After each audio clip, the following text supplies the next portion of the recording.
10ই ফেব্রুয়ারি থেকে শুরু হচ্ছে 2025-এর মাধ্যমিক পরীক্ষা।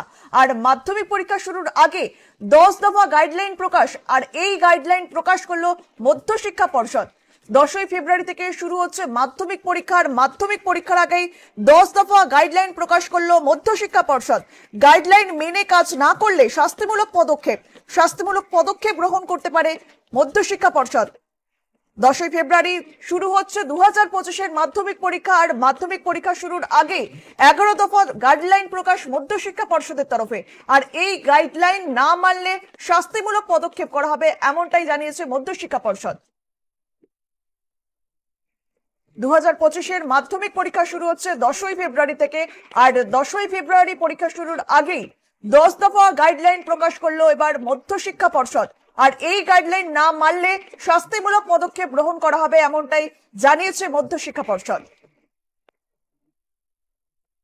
গাইডলাইন মেনে কাজ না করলে শাস্তিমূলক পদক্ষেপ, এ বিষয়ে আমরা কথা বলবো। আমাদের সঙ্গে টেলিফোনে রয়েছে আমাদের প্রতিনিধি নাজিয়া রহমান। নাজিয়া, 10ই ফেব্রুয়ারি থেকে শুরু হচ্ছে 2025-এর মাধ্যমিক পরীক্ষা, পরীক্ষার আগে 11 দফা গাইডলাইন প্রকাশ করলো মধ্যশিক্ষা পর্ষদ।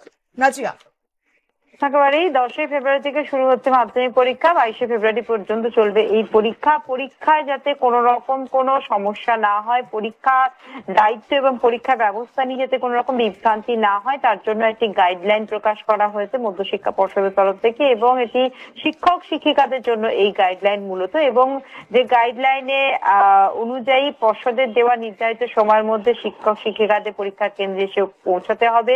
পরীক্ষা হলে ঢোকার সময় ছাত্রছাত্রীদের করতে হবে, পরীক্ষা কেন্দ্রে পরীক্ষার্থীদের উপর কড়া নজর দিতে হবে। শুধু পরীক্ষা হলই নয়, শৌচালয় সহ পরীক্ষা কেন্দ্রে সর্বত্র বিশেষ নজরদারি রাখতে হবে। পরীক্ষা হলে আপত্তিকর বিষয় চোখে পড়লে উপযুক্ত ব্যবস্থা গ্রহণ করতে হবে দায়িত্বে থাকা শিক্ষক শিক্ষিকাদের। প্রয়োজনে বিভিন্ন পরীক্ষা কেন্দ্রে পরিদর্শন করতে হবে পরীক্ষকদের। পাশাপাশি উত্তরপত্র যেটা খুব সুরক্ষিত ভাবে বেঁধে রাখতে হবে, প্যাকেজিং করে রাখতে হবে। প্রয়োজন হলে স্কুলগুলিকে যেগুলো কেন্দ্র হচ্ছে না সেখানকার শিক্ষক শিক্ষিকাদের কিন্তু দায়িত্ব পড়তে পারে। অর্থাৎ পরীক্ষা নিয়ে যদি কোন রকম কোনো বিভ্রান্তি থাকে তার জন্য কিন্তু এই গাইডলাইন মেনে চলতে হবে। যদি কেউ এই গাইডলাইন না মানে তাহলে কিন্তু সেটি পর্যালোচনা করে শাস্তিমূলক ব্যবস্থা নেওয়া হতে পারে, এমনটা কিন্তু হুঁশিয়ারি দেওয়া হয়েছে মধ্যশিক্ষা পর্ষদের তরফ থেকে। ঠিক তেমনই উচ্চ মাধ্যমিক পরীক্ষার জন্য কিন্তু গাইডলাইন প্রকাশ করা হয়েছে। 3রা মার্চ থেকে উচ্চ মাধ্যমিক পরীক্ষা শুরু হচ্ছে, চলবে উচ্চ মাধ্যমিক পরীক্ষা 18ই মার্চ পর্যন্ত। এই পরীক্ষা চলাকালীন কোনো রকম যাতে কোনো অবাঞ্ছিত ঘটনা না ঘটে সেই জন্য উচ্চ মাধ্যমিক শিক্ষা পর্ষদের তরফ থেকে একইভাবে গাইডলাইন প্রকাশ করে দেওয়া হয়েছে, যে গাইডলাইন মেনেই তোমাদের এবছর পরীক্ষা দিতে হবে। কোনোভাবে কোনো যাতে অবাঞ্ছিত ঘটনা না ঘটে সেই জন্য আগেভাগেই পর্ষদের তরফ থেকে গাইডলাইন প্রকাশ করে দেওয়া হয়েছে।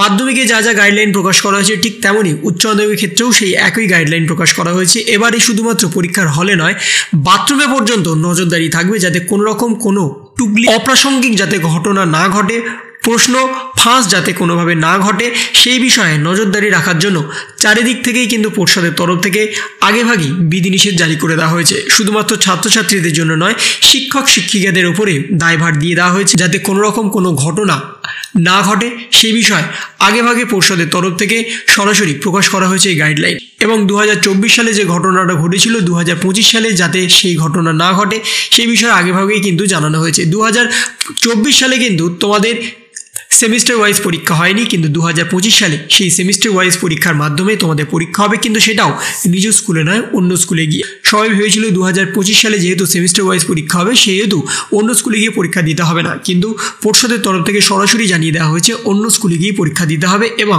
এই নিয়ম সমস্ত স্কুলের জন্য।